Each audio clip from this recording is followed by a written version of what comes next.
The problem was his injuries were so bad, he got selected, and then they immediately dropped because his injuries were so bad. It's gentlemen, ladies, how y'all doing? The 8th of Navy SEAL versus Green Beret. If y'all want to keep up with me, you better get some of these Tasty Game gummies right here. This pre-workout. I'm smoking these now. I'm gonna tell you this. Oh, you got Tasty Game gummies too? Hey, yeah, they're good. Real man. quick, they got creatine gummies, and I was against creatine gummies. I just read a study yesterday. Improves your mental health by 39% and your memory by 59%. So I will be calling my boys over there at Tasty Gains and get me some creatine gummies. Pop a couple of those a day, man. This brain health stuff is serious to me. If you guys don't know, I got a brain health PDF. Just email me and ask it for it. My bottle, send it back. A bunch of kind of Chinese medicine stuff, but a whole bunch of greatness. Help your brain health. All you vets that are struggling with mental health problems, reach out, man. Because I'm going to tell you right now, it'll tighten it up real quick. In about 3 days, you'll be feeling a lot better. Man, we got a little bit of injuries, what we've seen, how people deal with them. I think the injury ones is huge, man. Like, I got a guy right now that's talking about his knee is hurting him. And I said, bro, like, no one cares in SEAL training. We're in Hell Week. One of the baddest dudes I know, last 15 years been competing in 100-mile races and 24-hour races, right? Like his max is 148 miles in 24 hours. He was a professional triathlon dude before he came into the military, went to Texas A&M, savage, okay? He says, Jake, look at this, man. Look at this. I'm like, what is that? He's like, it's my intestines, bro. I think I got a hernia. I'm like, you think? Like, what are you doing? He's like, I've been pushing it back in for the last day and a half. It was like Thursday of Hell Week. I'm like, dude, you got to, like, are you going to say something about that?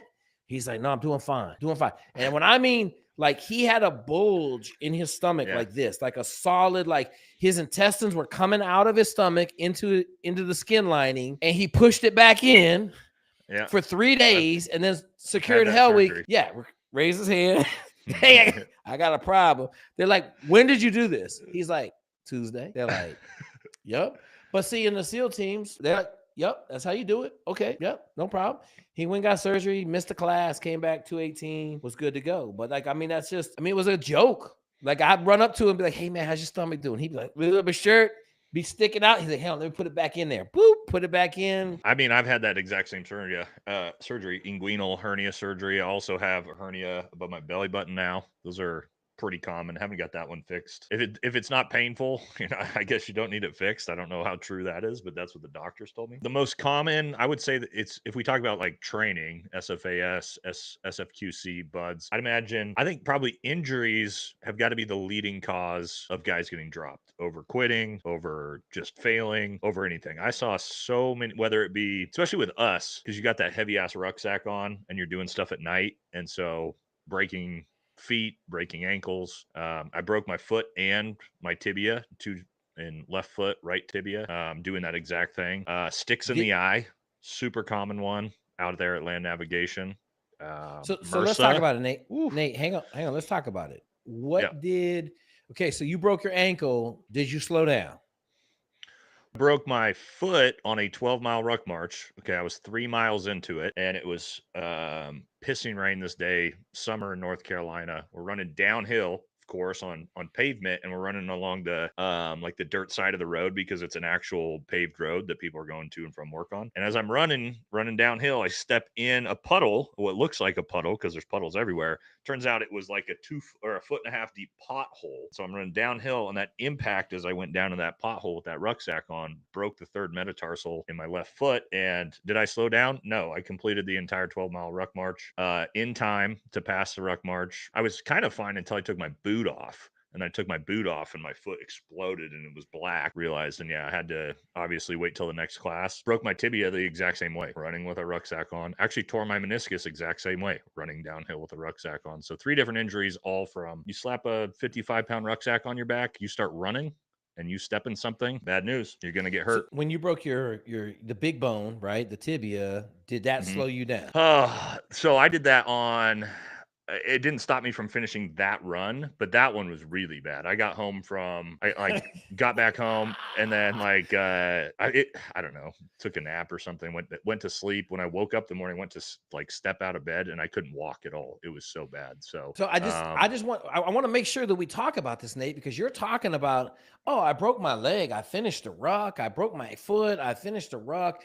Like, I just want people to understand how common that is. Okay. Yeah. Oh yeah. And I got 2 bangers. I'm going to direct everybody over to go listen to my Army Ranger video with Jake, 3 hours long of nothing but fire. He had a broken leg for almost 3 months of training. Okay. And then he finally got pulled out. And then he went back and he broke his other leg and knew he couldn't say nothing and showed up in the Ranger bat with a broken leg. Go listen to the story. You don't believe me.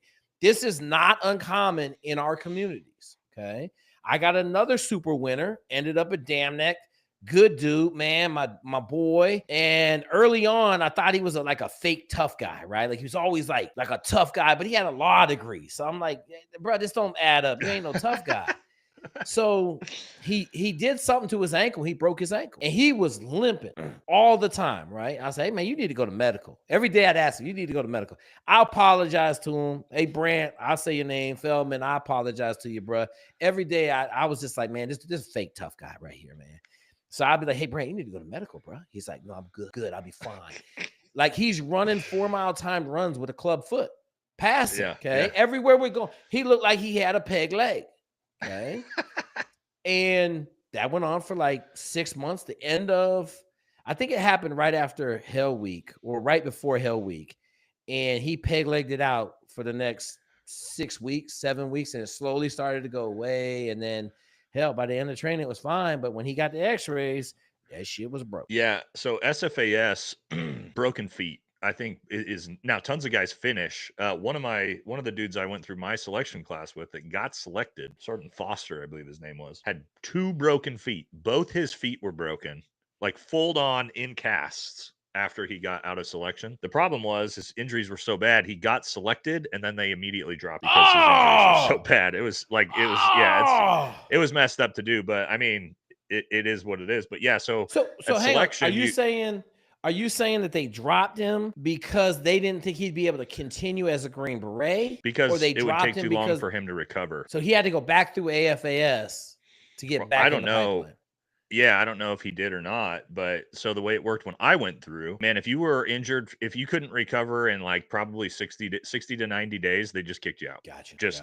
Sorry, we don't have time to, keep you around doing nothing. That's just the way it went. But yeah, you got to understand at SFAS, you carry that rucksack. Well, once land nav starts, but obviously first week PT tests, you've got rucksack, you got a ruck march or a long run every single day. Black Friday, where you just get, it's kind of like a Hell Week, but for one day, sort of. Log PT and all that shit. And then once you get into land navigation, those next 2 weeks, you have a 55-pound rucksack on your back the entire time, 14 hours a day. So you can imagine if your feet, guys go in there and their feet aren't conditioned, and I'm talking about your bones in your feet are calcified. And the bones in your shins are calcified. If they're not, like, you're going to break your feet and you're going to break your legs. And people need to understand, I tell people all the time, you better have your lower body hardened before you go to this type of training. And that means like, why is volume big for me? Why am I 40 mile a guy week, right? Like I need my lower body to be hardened. I know as a kid, it took me almost 2 years before I stopped having knee pain and lower leg pain. I was running every day 3 miles, and it takes your body some time to densen up that lower body because all that impact is microfracturing bones, and then it's healing and it's all getting denser.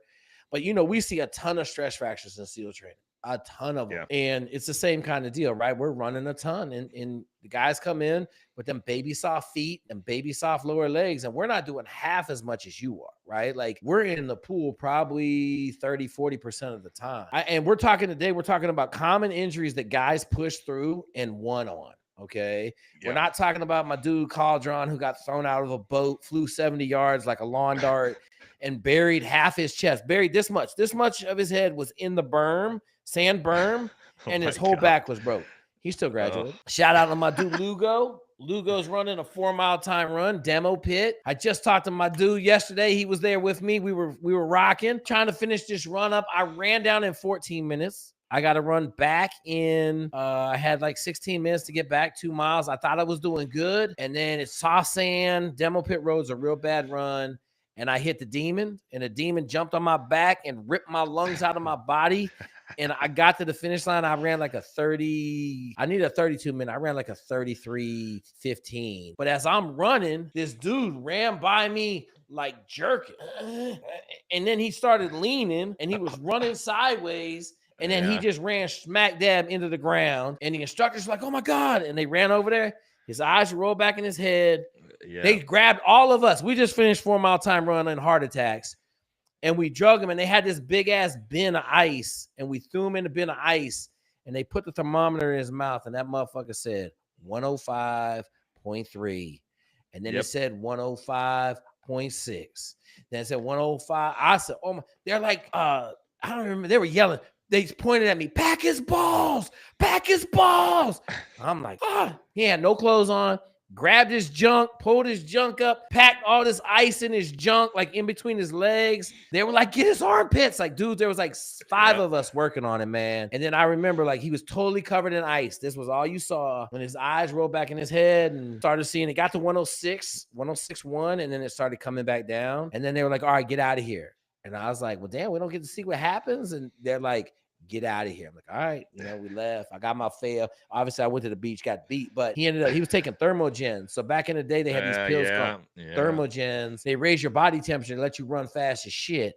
But in that San Diego has some magic sun that causes heat stroke. And so we get a lot of, I had a dude in my class that had heat stroke and he disappeared for half a day. We were pissed. We wanted to throw him out of training. Nobody liked him. Nobody liked him in my class, but he was kind of the pet.